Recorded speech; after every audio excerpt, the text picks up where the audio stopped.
period of time, Gopal the witty barber became King Rajakrishna's favorite person.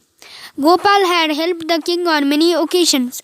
So, whenever Gopal asked the king for something, the king would immediately say yes.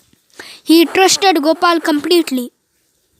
The ministers and courtiers in King Rajakrishna's court were very jealous of Gopal.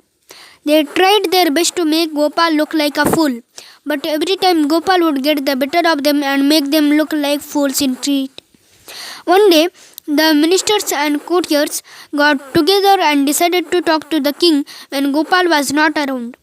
One of them said to King Rajakrishna, "Your Majesty, you trust Gopal too much. He gets away with so many things because you say yes to anything he says. If for once you say no to whatever he says, you will see he will not be able to solve any problems for you." The king thought about it for a while and then said, "I know that all of you are jealous of Gopal, and I know that he is a clever and witty man in spite of what you say. But I will prove to you that Gopal is clever and witty even if don't say yes to whatever he says. Tomorrow when Gopal entered the court, I will say no to whatever he says. Let's see what happens." The ministers and courtiers were very pleased with themselves. The next day when Gopal arrived in the court, he noticed that the ministers and courtiers were giggling behind his back. He realized that something was going on and decided to be careful. The king began discussing the usual issues in the court. They discussed how to help the people in the kingdom become more intelligent. Gopal stepped forward with a solution and said, "Why don't we ask them to have a 1 hour discussion on some topic every day, O king?" The king looked at Gopal and said, "No." Gopal was shocked because the king usually never said no to him. So he said, "But your Majesty, don't you think that it would help them gain confidence in themselves?" Once again the king flatly said, "No." Gopal stayed quiet and watched what was happening. Every time he asked the king a question, the king said no. It took a little while for Gopal to realize that the king was saying no to whatever he said.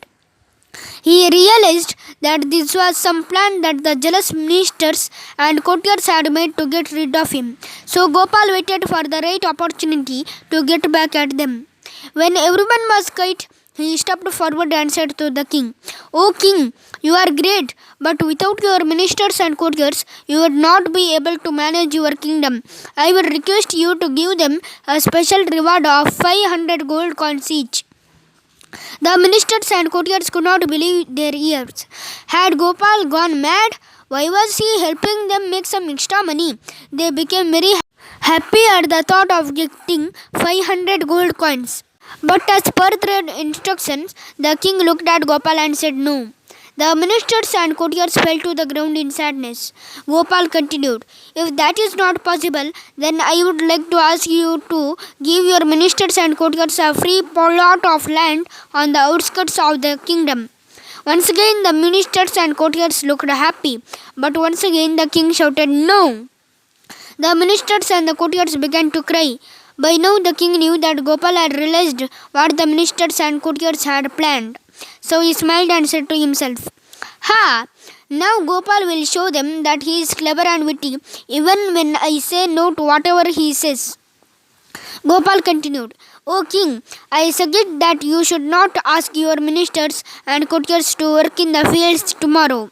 The king managed not to laugh and he said, "No, I will ask them." The ministers fell before the king and, "Sorry, O king, sorry. We now know that Gopal is indeed clever and witty. Please forgive us." Before the king answered, Gopal said, "Yes, O king, I think you should forgive them." The king shouted back, "No." The ministers and the courtiers got up and ran away. Gopal and the king burst out laughing. They knew that the jealous ministers and courtiers had learned their lesson.